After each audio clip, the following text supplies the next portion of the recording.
राजे, सदर का बोलावली एवढ्या तातडीने? का बोलावलं अचानक? राज्याभिषेकाबद्दल? होय, राज्याभिषेकाबद्दलच. काय? राज्याभिषेक होणार? होणार ना? होणारच. आम्ही काल जे म्हणालो तेच आजही म्हणतो आहोत.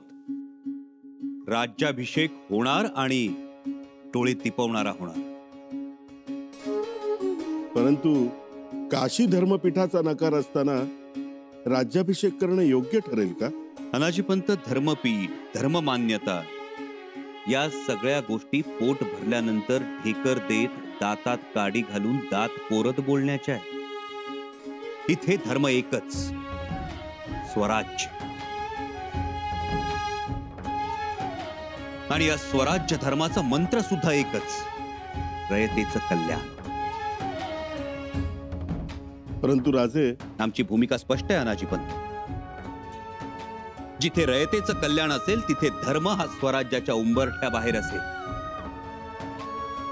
जिथे आमच्या रयतेचं सुख असेल तिथे धर्मातील जातीपातीची संकल्पना स्वराज्याच्या अंगणाबाहेर असेल. परंतु महाराजांनी धर्माचं राज्य स्थापलं. हो हिरोजी काका, आमच्या आबासाहेबांनी धर्माच्याच राज्याची स्थापना केली. पण या धर्माचा पाया होता लोककल्याण, भयमुक्त आणि आनंदी जीवन. म्हणूनच विषमतेवर आधारलेल्या धर्माला आपल्या स्वराज्यात तरी स्थान नाही. जर ही विषमता, हा भेदभाव आपल्या स्वराज्यात शिरकाव करू लागला तर आपलं स्वराज्य पुन्हा गुलामगिरीच्या गर्तेत जाण्याची पायरी ठरेल. आणि म्हणूनच आम्ही तेच धर्मपीठ मानतो ज्यात माणसा माणसांना जोडणारी खळ आहे, माणसा माणसांना दूर करणारा खल नाही. आणि हे गागा भट्ट सुद्धा जाणतात. म्हणूनच त्यांनी आबासाहेबांप्रमाणे सर्वसामान्य माणसाच्या मानगुटीवर अनिष्ट रूढी, परंपरा, अंधश्रद्धांचं गाठोडं कधीच दिलं नाही. त्यांना ठाऊक होतं पूर्वी हे गाठोडं इथल्या मातीतल्या माणसाच्या मानगुटीवर होतं आणि त्या ओझ्यानं तो माणूस इतका दबून गेला होता की त्याला अल्लादीन खिलजीच्या फौजेतल्या घोड्याच्या खुरांनी उडालेला धुरळा सुद्धा दिसला नाही. तो सावधही झाला नाही. मग तलवार उपसणं तर दूरच राहिलं आणि नशिबी आली गुलामगिरी. आणि म्हणून आमच्या आबासाहेबांनी हे सगळं थांबवलं. अनिष्ट रूढी, परंपरा, अंधश्रद्धांचं गाठोडं फेकून दिलं आणि धर्म मान्यतेपेक्षा लोकमान्यतेला महत्व दिलं. आम्ही सुद्धा ही लोकमान्यताच महत्वाची मानतो. म्हणून पूजा करू तर पावित्र्याची करू, हात जोडू तर दिव्यत्वाला जोडू. शेवटी कष्टानं झिजलेली काया आणि मातीत मळलेली माया आमच्यासाठी महत्वाची. परंतु धर्मपीठ हे धर्मपीठ, त्याचे महत्व धर्मपीठापेक्षा जात्यातून बाहेर पडणाऱ्या पीठाला आम्ही जास्त महत्वाचं मानतो अनाजीपंत. कारण ते माता माऊलींची ओवी ऐकत बाहेर येतं आणि भुकेल्या माणसाची भूक भागवतं.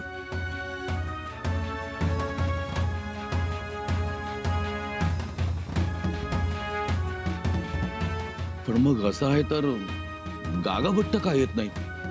आणि ते आले नाही तर राज्याभिषेक कोण करणार? रावजी नाना, किती दिवस आपण प्रत्येक वेळी दुसरीकडेच बघत राहायचं? आपल्याही मातीत ज्ञानी आहेत, पंडित आहेत, महापंडित आहेत. त्यांना कधी संधी देणार आपण? जर आपणच आपल्या माणसांना संधी दिली नाही तर आपली माणसं कधी मोठी होणार? पण अशी व्यक्ती आहे आपल्या इथे? एक कविराज सोडून दुसरं कोणतंही नाव सांगा बघू.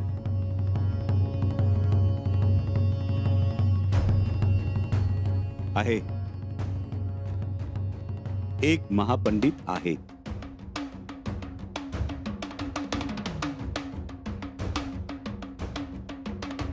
कोण? केशव भट्ट.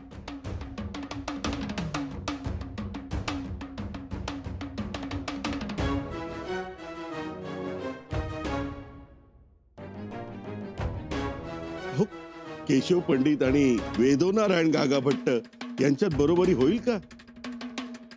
होईल, नक्कीच बरोबरी होईल. आणि ही बरोबरी आम्ही केलेली नाही, स्वतः गागा भट्टांनी केलेली आहे.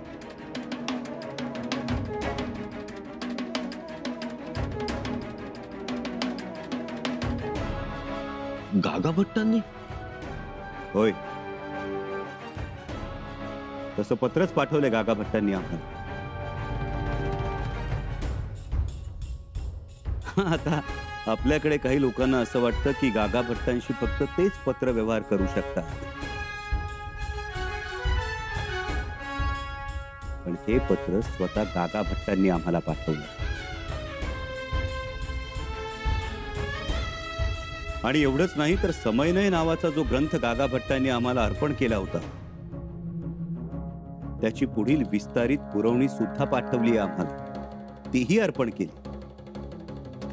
आणि स्वतः गागा भट्टांनी लिहिलंय, केवळ आणि केवळ प्रकृती अस्वास्थ्यामुळे ते राज्याभिषेक सोहळ्याला उपस्थित राहू शकत नाही. शिवाय त्यांनी स्वतःच आम्हाला केशव पंडित आणि अनंत भट्टांची नावं सुचवली आहेत. परंतु केशव भटांची काय विद्वत्ता आहे. होळीचे मंत्र म्हणणारा लघुरुद्र घालू शकेल.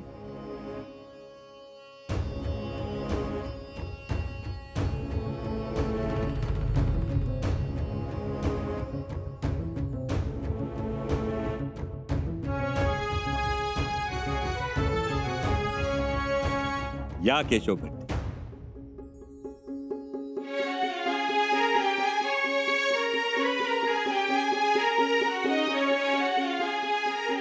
हे केशव भट्ट यांनी धर्मकल्पलता नावाचा अजरामर ग्रंथ लिहिला. त्यातील दंडनीती हे प्रकरण वर्णनातीत आहे. त्यजन्ति शूर्प दोषान गुणान ग्रहणन्ति साधवः. दोषाग्रही गुणत्यागी चालनिरिव दुर्जनः. वा, सुंदर, अप्रतिम. जे सज्जन रसिक असतात ते सुपाप्रमाणे दोष टाकून गुण तेवढे ग्रहण करतात,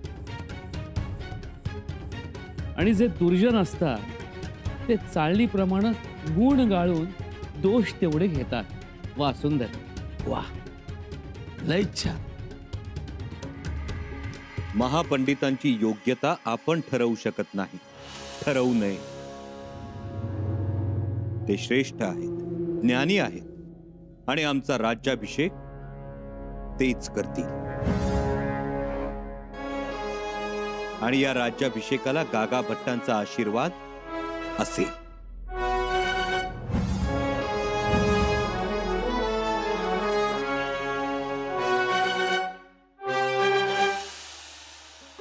एवढ्या कसल्या हो बैलगाड्या?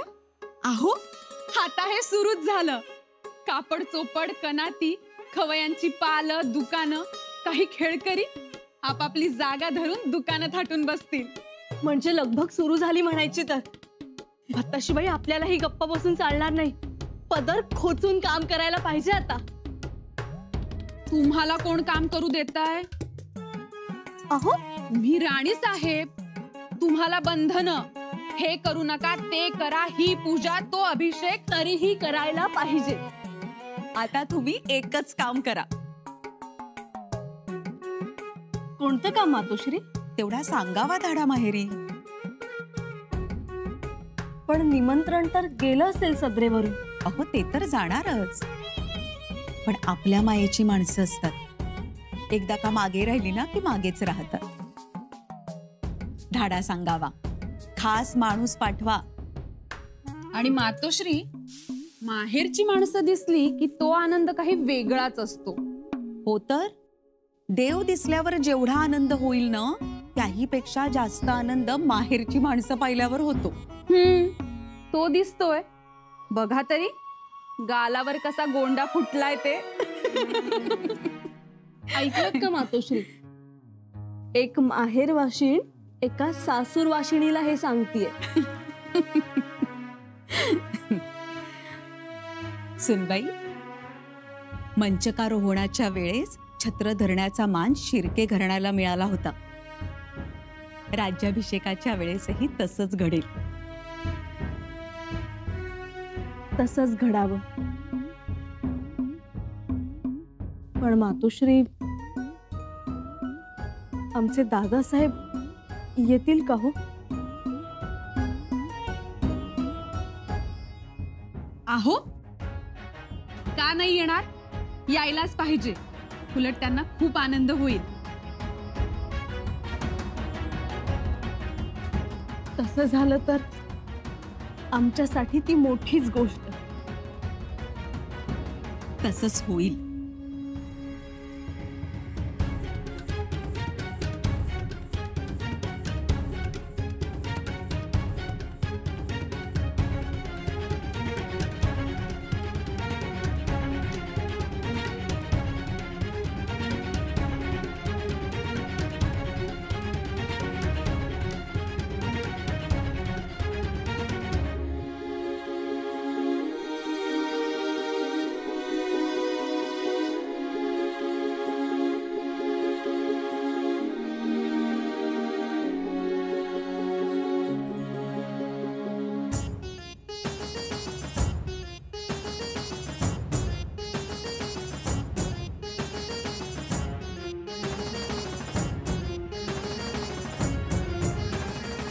इथेच असेच बसले होते गागा भट्ट, वेदो नारायण. आम्ही उभयतांनी त्यांची पाद्यपूजा केली होती. काय त्यांचे ते आहाहाहा. का हो? हो ना, कोणाच्याही घरी नव्हते गेले, पण आमच्या घराला पाय लावून गेले.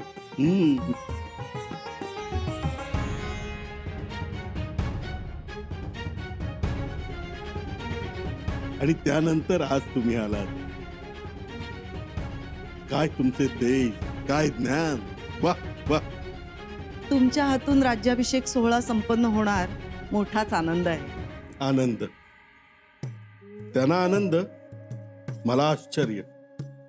आश्चर्य कशामुळे? म्हणजे हेच, गागा भट्ट नाही म्हणाले.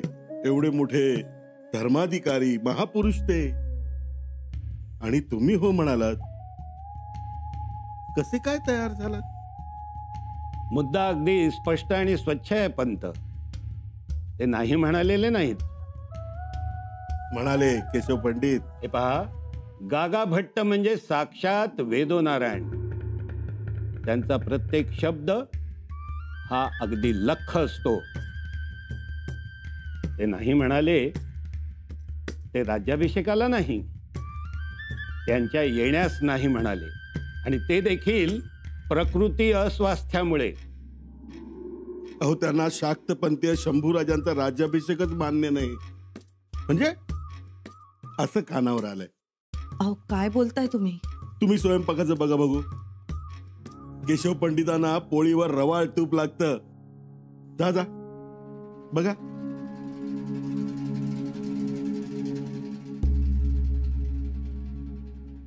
म्हणजे शंभूराजे शाक्त, अघोरी आणि वेदोक्तांनी कसा करावा त्यांचा राज्याभिषेक?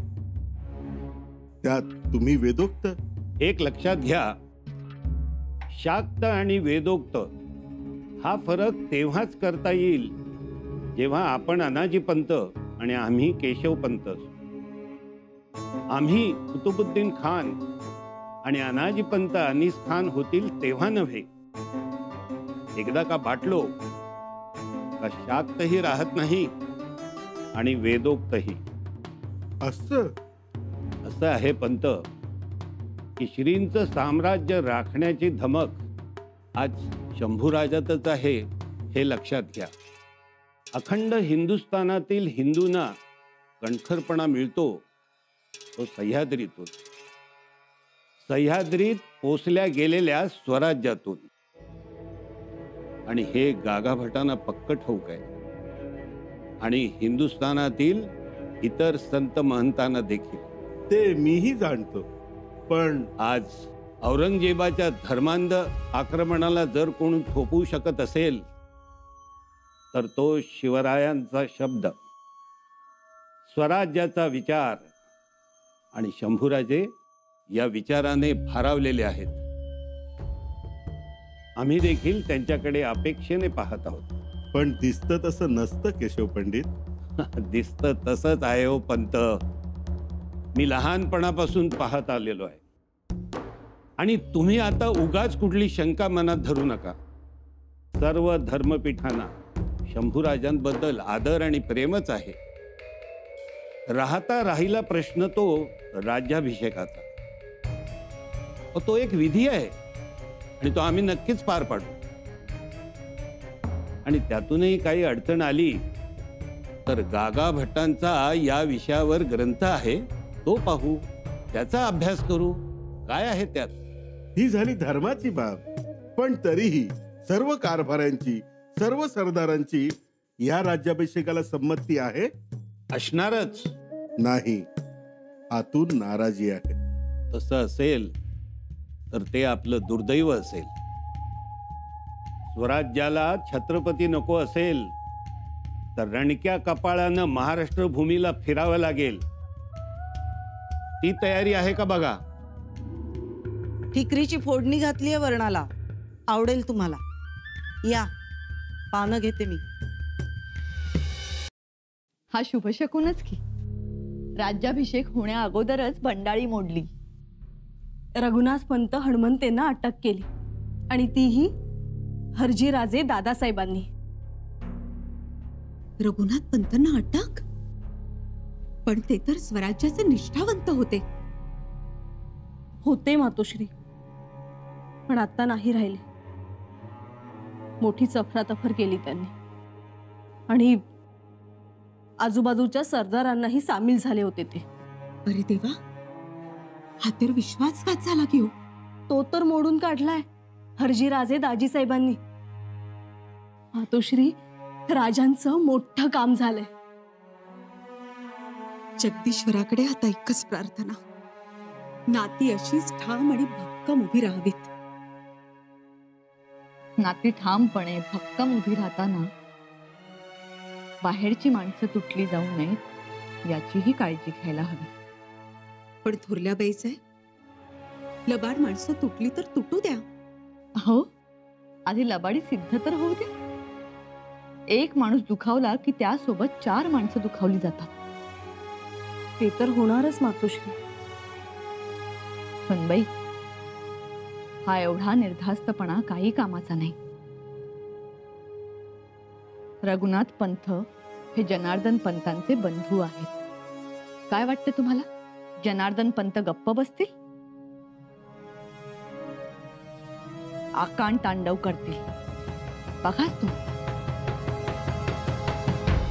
पंत, अहो कुठाय तुम्ही? जनार्दन पंत? पंत, अहो काय चालवलंय हे? काय झालं? आमच्या हातातल्या काढण्यांचे वळ ताजे असतानाच आता आमच्या भावाला जेरबंद केलंय. काय? रघुनाथ पंतांना अटक? ठरवून अटक देवा, ठरवून अटक, ठरवून अपमान. पण त्यांचं तर दक्षिणेत चांगलं काम होतं. देवा, आंधळा माणूस सुद्धा सांगेल माझा भाऊ किती कर्तबगार आहे, किती मेहनती आहे. इतके दिवस त्यांच्या जीवावर दक्षिण सांभाळली आणि आता देवा 4 लाख मोहरांच्या अफरातफरीचा आरोप केलाय. अवघड. हा जनार्दन पंत आता गप्प बसणार नाही. सदरेवर जाऊन बॉम्ब ठोकतो, सगळ्यांना गोळा करतो, कारनामे वाचतो सगळे. पहिलं तो हरजी राजे किती गुणाचा आहे ते सांगतो सगळ्यांना. माझ्या भावाला काढण्या. गप्प बसा जनार्दन पंत. तुम्ही शंभूराजांना जाब विचारण्याऐवजी उलट तुम्ही रघुनाथ पंतांना डाफरा. डाफरायचं? मी सांगतोय तर करायचं. दुसऱ्यानं आपल्या माणसाला 2 ठेवून देण्या अगोदर आपण आपल्या माणसाला 1 ठेवून द्यायची. म्हणजे समोरच्याचा हात खाली येतो आणि आपली पत वाढते आणि घडली गोष्ट जागेवर मिटून जाते. पंत, असं करू म्हणता? करायचं. आपण राज्याभिषेक होऊ नये म्हणून खूप खूप प्रयत्न केले. गागा भट्टांपर्यंत माणसं पाठवली, उलट सुलट करून नकार आणला. पण त्यांनी केशव भटांना पुढे केलं. ते आपल्यावर मात करतात. म्हणून भावाची बाजू न घेता स्वराज्याचा कळवळा दाखवा. तसं केलं तरच आपण रायगडाच्या राजकारणात राहू. नमतं घेऊ, पण वाकू झुकू आत घुसू. वाईट वाटून घेऊ नका. नम्रता हा अलंकार आहे असं समजायचं.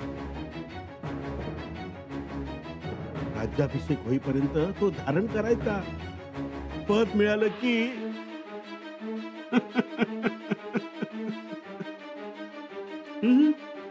धीरानं घ्या.